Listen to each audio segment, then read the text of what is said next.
एक गांव में एक बूढ़ी माई रहती थी। माई का आगे पीछे कोई नहीं था, इसलिए बूढ़ी माई बेचारी अकेली रहती थी। एक दिन उस गांव में एक साधु आया। बूढ़ी माई ने साधु का बहुत ही प्रेम पूर्वक आदर सत्कार किया। जब साधु जाने लगा तो बूढ़ी माई ने कहा, महात्मा जी, आप तो ईश्वर के परम भक्त हैं। कृपा करके मुझे ऐसा आशीर्वाद दीजिए जिससे मेरा अकेलापन दूर हो जाए। अकेले रह रह करके उब चुकी हूँ। साधु ने मुस्कुराते हुए अपनी झोली में से बाल गोपाल की एक मूर्ति निकाली और बुढ़िया को देते हुए कहा, माँ ये लो आपका बालक है, इसका अपने बच्चे की तरह प्रेम पूर्वक लालन पालन करती रहना। बुढ़िया माई बड़े लाड़ प्यार से ठाकुर जी का लालन पालन करने लगी।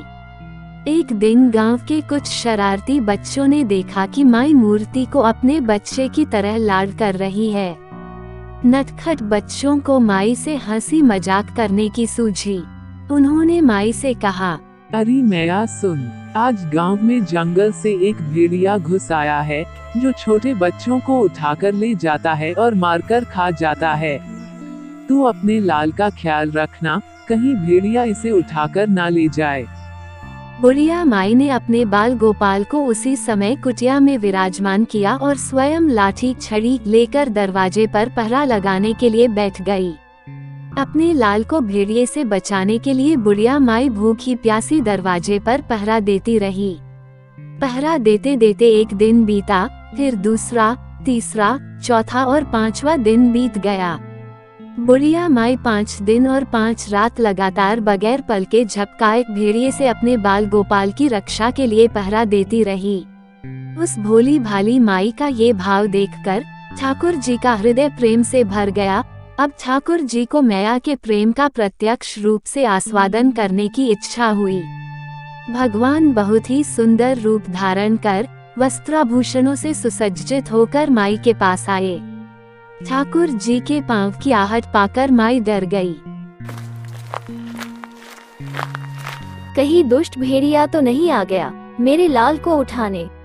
माई ने लाठी उठाई और भेड़िए को भगाने के लिए उठ खड़ी हुई। तब श्याम सुंदर ने कहा, मैं हूँ, मैं तेरा वही बालक जिसकी तुम रक्षा करती हो। क्या? चल हट, तेरे जैसे बहुत देखे हैं। तेरे जैसे सैकड़ों अपने लाल पर न्योछावर कर दूं।